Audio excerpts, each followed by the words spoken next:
So today we're driving another car from one of our viewers. It's Wouter's Range Rover, and if you know Wouter, you've seen him from the GT3. He bought his new Range Rover, so let's go. So welcome, we're back in a Range Rover, but this time it's Wouter's Range Rover. Wouter, this is your new Range Rover, right? Absolutely, Beau. Congratulations. Many thanks. It's a Range Rover P450 hybrid? P460, correct. P460, yes. P460 hybrid in Batumi gold. It's a stunning color. It's this very light, very elegant gold color, but somehow it's not shouty. It's very classy, and it's the whole point of this car, especially with the wide seats. Absolutely. So you see a lot of Range Rovers specced in green, black, silver, dark colors. They suit them pretty well, especially with the taillights you don't see. With this car it's a bit different. It's more colorful, but it's classy and light for the eye. That's the intention. Yeah, and the good thing is it's still a black dashboard, so you don't have any reflections. Yes. But it's, I'm such a big fan of Range Rovers. They're so nice to drive, especially the new ones. You even have the camera here. And you just didn't buy the car because you wanted to have the latest, newest thing. You had a real clear purpose with this car, right? That's what I try to defend at home, but that's basically true. So the car came on sale. I immediately had a look. I thought in it was 2022. In 2022, I thought it was a stunning looking car, and especially you have certain types of cars, and the models don't really change that much. For example, you have a 911, you have a Range Rover, you have a Mini Cooper. There's just some kind of these cars, and everyone knows what these cars are, what these are about, and that's just as well for the Range Rover. And then I was thinking, okay, should I order one? And I said, okay, I have a family of three little children.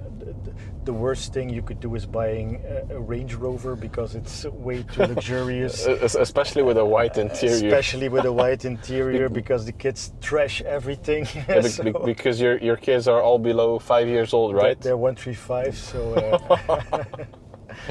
yeah. But what I thought it through, for me it's really bought for a long-term ownership.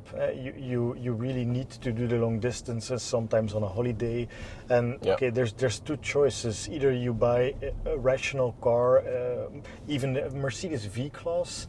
Some people with kids buy them, very practical, you don't need to care much. They're in price very sensible. Or you say, okay, let's still have to try some fun. As you know, I'm really into cars. I really like cars. Yeah, we saw your video with Rob and the 997.2 GT3.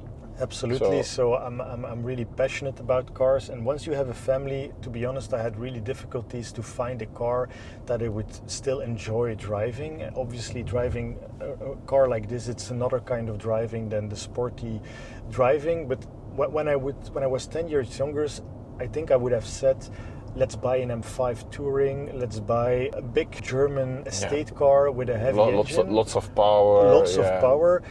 But the older I get, the more I realized, okay, when you have these kids, your mind is not always on driving sporty. It needs to be comfortable for them as well. They make noise in the back. Driving really fast, that's not how I like to drive cars. So you need to look for a more luxurious car to keep the calm in the car, even if they are shouting. And then, okay, what's there on the market? Taking everything into account, you have the GLS, you have the X7, you have the G-Wagon to a certain extent, you have the Range Rover, and if you then look at, I want to be in a luxurious car, which is an iconic car, which drives really well, which has the calm, not the sportiness. That's not something I was looking for when buying this car. And then you have obviously the tax part and the hybrid story, how to buy a sensible car in today's world from a tax perspective. Yeah, if you're buying it in Belgium, then you're basically forced to get a hybrid, exactly. Or at least a hybrid or electric. And then X7 and GLS, they already fall away because there's no hybrid of those, which is a real shame. But yeah, that's the way.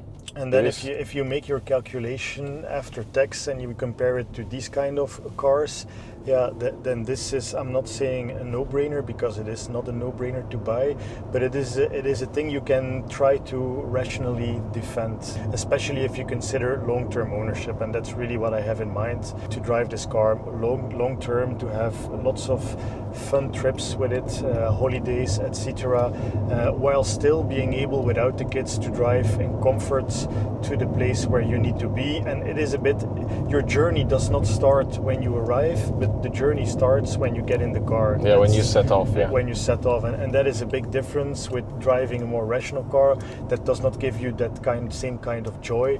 It is a thing you have to look after, that is for sure. Yeah. It will take more time to maintain, but while maintaining it, it gives you a certain element of joy as well. I think if you maintain a car yourself, and you form a kind of connection as well with it, and it's what you highlighted as well. You're not planning to just have this car for a leasing term and then throw it away. You really want to have this car in the long way, and I love how short the turning circle is in it. And with the 460, even full power, it just picks up speed quite nicely. It's not massively fast, but just on the EV alone, so you have about 80 kilometers range. It's really more than enough, and yeah, especially if you're driving in the city, it's perfect. You never have to use the petrol. Absolutely, and I mean, these cars, again, for me, there's no point in driving this car fast. The only thing in my thinking between, for example, a fast German estate car, which looks also very nice but more discreet, is that you can drive fast on the German Autobahn. That's for me the only big difference. Yeah. If you take this car on a ski trip and you drive during the nighttime because the kids are asleep, there's no point that you can take this car to 250 kilometers an hour. No, but you can still go to 150, 160. Which is also extremely nice. And to be also honest, where you can still drive that fast. In Germany you can, especially during the nighttime. Some watchers or viewers will say, is it safe to drive to 50 kilometers an hour when your kids are asleep? Okay, we can have a debate about that, but at least that is something you cannot do with this car. It's better than to drive 100 because it keeps you more alert. Yeah, that's what we say when we were in our 20s, and we still say when we are in our early 30s, but I'm not sure. Yeah, but honestly, like, how many people are on their phone driving 100? Yeah. If you're driving 170 or 180, you don't have to go to 50, but yeah, you're in a real different ball game, and you really pay attention. You don't hold your phone. So I do think there's a point in driving too slowly and then being a bigger hazard on the road. But let's maybe skip the politics and focus on the car, because I could rant for a very long time.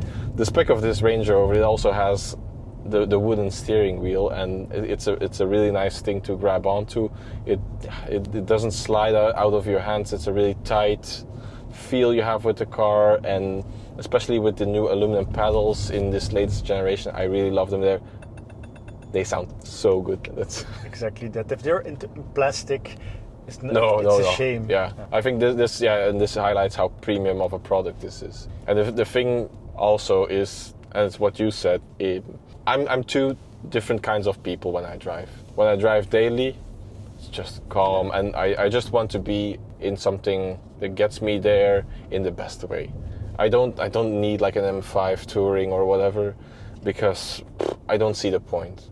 When I'm driving like the 1M or any other sporty car, well, that in the weekend that changes, because then it's about the driving and the enjoyment, and I don't really want to make the compromise for the few times I can push the pedal harder during the week, compared to like having a luxurious and nice experience every day of the week. Yeah, especially during the week.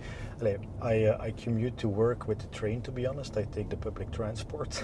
So for me it makes sense. It's very efficient if you need to go from city to city. And then if you are in the weekend, you want to have a calm drive. And there I changed. I owned a couple of years ago a C63 2.8 V8 for a long time. It was 5 to 6 years, and I loved that car. But to be honest, I had probably 60 or 65,000 kilometers I did with the car, and out of these kilometers, most of them were just at 120 kilometers an hour at the motorway, and therefore you do not really need that car. Obviously, it is extremely enjoyable, even if you only have 5 minutes a day where you can have a nice drift, because that car drifted like crazy at sideways roundabouts when it was wet. It's so tail happy. It's crazy. It happens just like that. But the older you get, the more your head is also into work when you are in the car during the week, and when you don't have the headspace to have that kind of fun moments, it doesn't serve much purpose. And no, yeah, it's like you said, if you're just cruising on the highway 90% of the time, yeah, the initial acceleration onto the highway, okay. But the rest, it's like 1% of what the car is being used for on a daily basis. And then I'd much rather have something that is super comfortable like this. Especially with the dynamic anti-roll bars, because it doesn't have any physical roll bars anymore. It uses a 48-volt hydraulic system, and it basically is the same stuff that McLaren uses in their cars. And as a result, the car is, one, super comfortable, and two, even if you do want to drive it a bit more quickly on a holiday through some mountain roads, it's not meant to do it, but Range Rover quotes it can do up to 1.1 Gs on all season tires, which is for a big SUV, it's really impressive. And you can feel it as well. It doesn't have the big body roll that a lot of other SUVs have. And also, what's really nice, especially with this weather, is we see a lot of pollen about, and the Range Rover as well. It has this pure filtering, and it doesn't allow any pollen in. It doesn't allow any pollution in. I've been behind a big truck with like a big plume of diesel smoke, and the measurement, it went all the way into the red, and inside you could not smell anything of it. Yeah, that's the Brits do it very well, to be honest. If you compare it on the German market, there's a lot of nice SUVs as well, but how the Brits do it, they do it very well, and it's an iconic car. I mean, even the Queen has been driving she was driven in these cars, and it shows on the one hand how down to earth the Queen was, and on the other hand how luxurious for ordinary people like we such a car feels. I think the Range Rover, yes, of course, this is not a lower class car, but it's still like if you earn well enough, you can buy one of these, and it's still a car for the people. It's an accessible car, and you see it on the road. Don't get us wrong. No, it's an expensive car. It's an expensive car, but it's accessible. If you just look on the road, and it's not a rare car either. You do see a lot of Range Rovers, so apparently people, even not all car people probably like I am, but people are willing to invest money in a car because they think it's worth it. That's how I hope they see it. This is not for some people it may be more like a status symbol, but for me it's really about the quality of the car and the other products on the market. Yeah, an S-Class, a BMW 7 Series, these are for me not the same because it's not an SUV, but in terms of luxury, that's really they set the bar, and the Range Rover comes very close to that. But I also think just with a Range Rover, and especially if you configure it the way it is, it's not a shouty car. I think it'll have less looks than like a big X7 or whatever. Absolutely.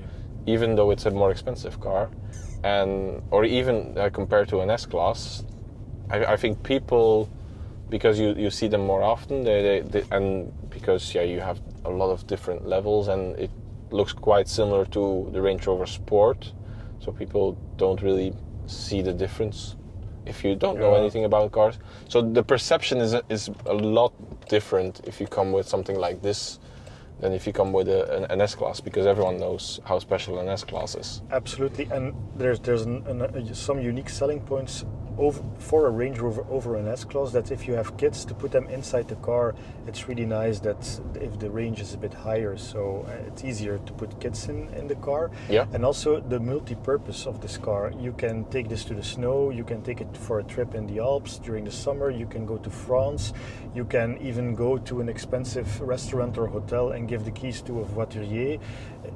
It does everything. And what you can do that, you can do all that with an S-Class, but what you cannot do is you can take the GT3 in a trailer all the way to the south of France, no problem.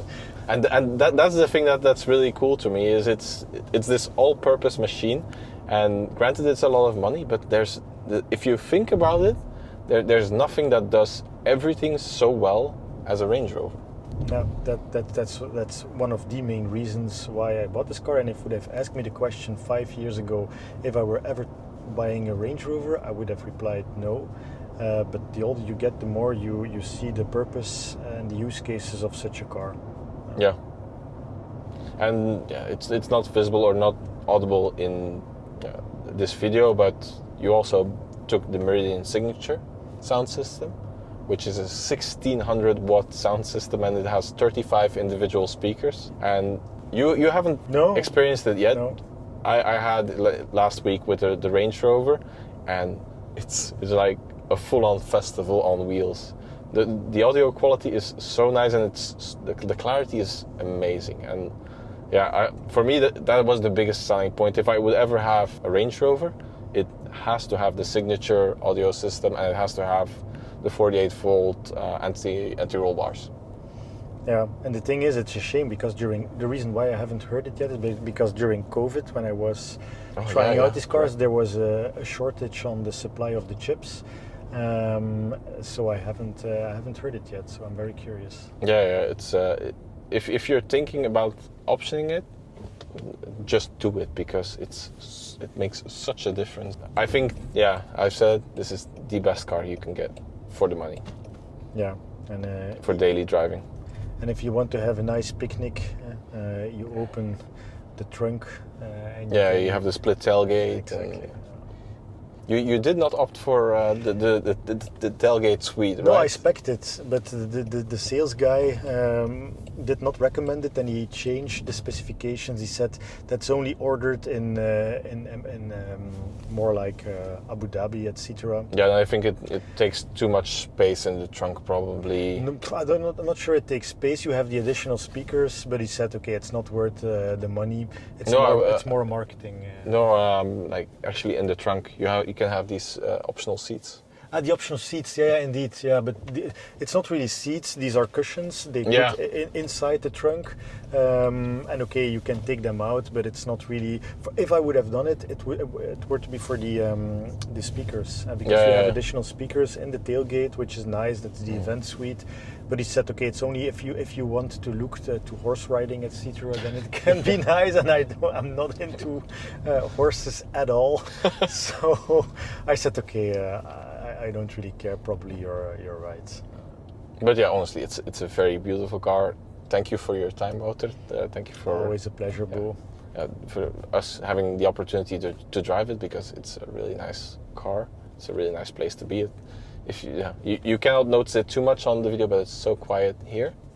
It's so quiet inside. There's nothing, and yeah, we'll leave you to it. If you have a car that you want us to review, drop it in the comments, and yeah, let's set up a date where we talk about the history of your car. See you in the next video. Bye.